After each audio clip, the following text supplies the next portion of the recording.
So a day after pouring the concrete, which was in the last video you guys saw, started taking the forms off, removing all the wood that was holding the concrete together. Now the concrete won't achieve its full strength if it's set for about 21 days, but it certainly was, set up enough that it doesn't slide around or isn't liquid anymore when you take those off. Anyway, Clay cleaned up those boards because they're going to become scaffolding and some other things here next, so that's why I was brushing all the concrete dust off. And we went on to the next step in our process here. So the cellar is going to have a technically dirt floor. The material that you see under there, as you've noticed through most of this project so far, is not a whole lot of dirt. It's mostly rocks, but the natural material, the native dirt, was what was left in between the footers, but we wanted, because those rocks are so big, it's very hard to make it smooth. So what we're doing here is adding just some clean gravel that we can actually smooth that surface out so that it is easy to walk around in the cellar, set things there, and have a smooth and cleanish surface. So that's what we're doing here. What you see us doing right now is picking some rocks back out of the soil that was excavated, and we're filling in, like that hole we're putting stuff into right now is going to be right under where the stairs come down from the upstairs to get into the cellar, and to not use too much gravel in some of those places. If there was a little space, we refilled some of the rocks that had been cleaned out of this hole when it was originally excavated. And then we're just smoothing, as you can see, using that board like a big screed to level the gravel going across, so we'll have a level and cleanish surface in the cellar, but we'll still have the natural soil moisture and temperature able to come through, which will be perfect for storing root crops and stuff. But that's what we're doing here, is just smoothing everything out so we'll have a clean and flat surface. Because, believe it or not, it's really hard to smooth things when your material is, rocks the size of your fist up to, a football or bigger. So the gravel helped significantly with that. So got a level surface. Now you can walk around in the cellar without tripping up and down over rounded rocks or the edges of the footers or any of that stuff. And the form you can see there as you're looking at that shape is the little hole where the bucket's sitting is just a space that didn't need any concrete that's going to be right under the stairs. Off to the right of that is where there'll be a little mudroom that comes in above all this, but that's the shape you're seeing here. And then the main house is the rest of it, with that center wall just providing center support. So anyway, got that part done, and then we go on to the next step, which is where having played with Legos as a child is about to come in handy, because the forms we use for building the walls up from here to the basically ground level, the natural ground level up top, they look like giant Legos. And as you can see, we continued working days till well after dark almost every day. These were some very long, hot summer days.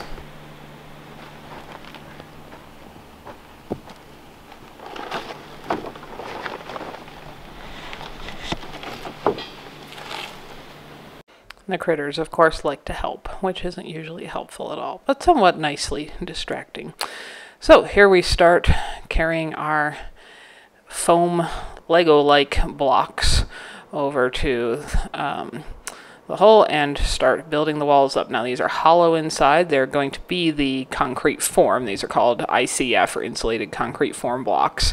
And I guess they've been used for quite a few years now. They've become more popular, at least in our area, recently, because they allow you to do a concrete project like this by yourself without having to get a concrete crew that has concrete forms to make this happen. Those forms, as I understand it, are extremely expensive to buy, like more than the cost of our entire house. So buying them to do one little project doesn't make sense. So there are quite a few buildings going up in our area using the same ICF foam system. So we set the blocks around the perimeter, and then you do some zip tying, some big heavy-duty zip ties, tie them together so that they can't shift as you get that all set and level, which it was pretty much level right away because of all the time Clay had spent leveling the footers and being sure they were correct. That made this part easy. And anyway, then we got started on the second course of blocks, and these literally connect exactly like Legos, like the same little knobby things that stick into the block above, and that just involves several more long days of stacking them up and connecting them together, and so on as the courses came around. They're pretty lightweight. I mean, if you get a whole bunch in one stack, there's a little bit of weight to them, but they're styrofoam basically, so there's not a ton of weight. So these all get connected, as you can see, popped around here. You do have to do a little bit of cutting. They come in 4-foot lengths, so you have to, when you get to the end of a wall that's not an exact multiple of 4, you have to do a little bit of cutting and fitting to make those last couple pieces fit in, but Clay got pretty good at that, and so this is the walls taking shape. And while some people do use ICF foam blocks above ground or clear up to the peak of the roof or something, all we were doing is using them to be the forms for the walls up to the ground level, as you'll see here in the future. And you needed to, what we're doing there in the distance is cutting some more rebar, because you need to put rebar between every layer of these forms. And it just kind of sits down in there. You'll see how that all works here in a minute. But anyway, we got these all assembled. And if you're looking at the mountains in the background there, you can see in addition to more hot and windy days, it's been smoky for a lot of the summer. Fortunately, not much of the smoke has been coming from anything too close to us, but much of the west coast is on fire, as seems to be the norm the last few years, and we've been inhaling their smoke all summer long. So that's why it looks hazy, but very, very hot, and I'm probably my skin is dark and my hair is light as it's ever been after all these long days of working in the extremely hot sun. Our elevation, the UV rays are pretty intense. So, and they will start to change this foam block almost immediately too. You can start to see the texture and shape changing. So Clay was in a bit of a hurry to try to get this assembled as quickly as possible, and then get it filled with concrete as quickly as possible before that foam started to degrade at all. And then next, get it buried as quickly as possible, because all this is going to go underground. So that takes us up to everything but the very top row. There's 5 rows of blocks in our cellar, and the very top row is a little bit different than the others. And here in a sec you get a good close-up of what the inside of one of these blocks looks like. So what are you doing? This is a top block. It's this here is a manufactured top, and it's smooth. And during the production, they make this so it gives you a little more concrete to the outside edge. This is only on the top block right here. And so that brings the concrete within 1 inch of the outside.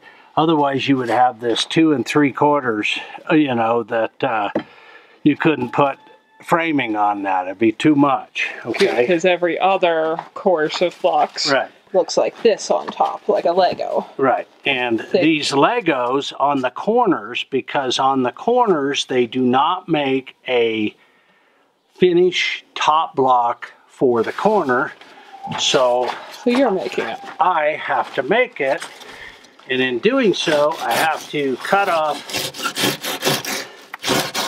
the little knobbies, the Lego part. That.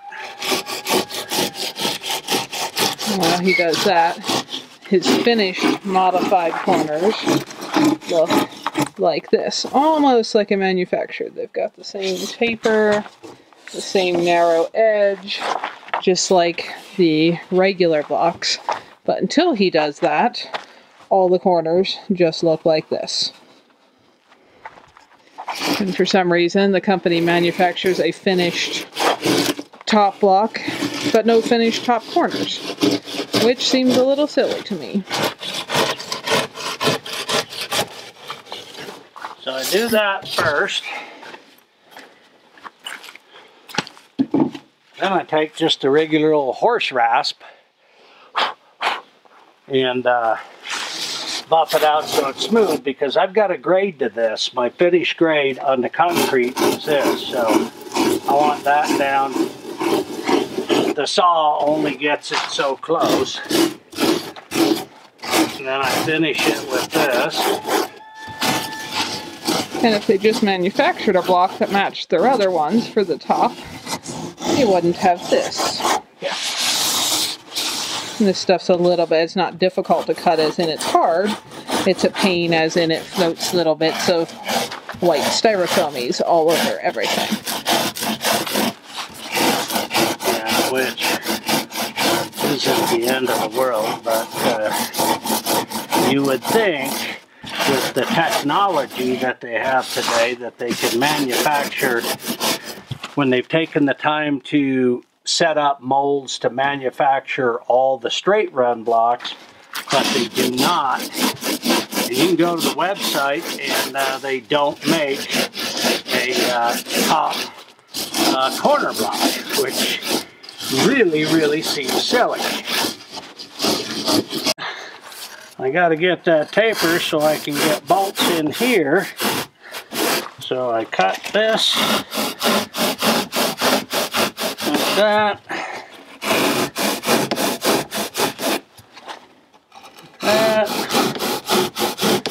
Leave it stopping at roughly an inch, as close as I can.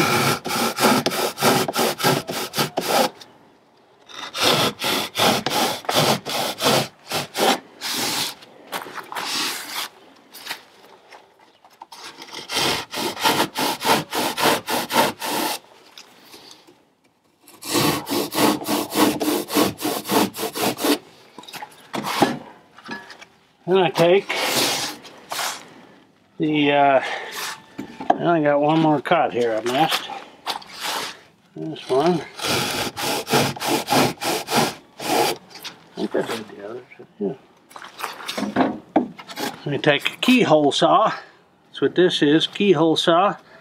Start in about an inch and it'll punch right through there, like that. So over to my cut.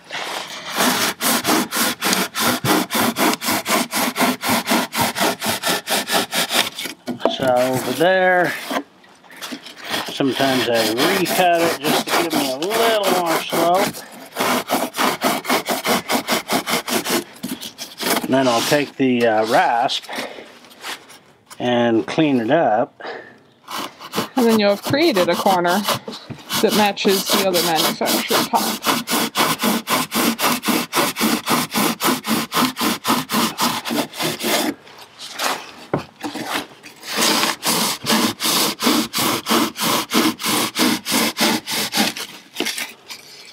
Yeah. Get the idea. And then we popped that top row of blocks on, got the rest of the rebar in. Clay did a bunch of bracing and such on the interior, and set up scaffolding, and we are ready to pour concrete into these. That's the next step. Thanks for spending your valuable time with us. I hope you learned something interesting and useful. Or found something beautiful here.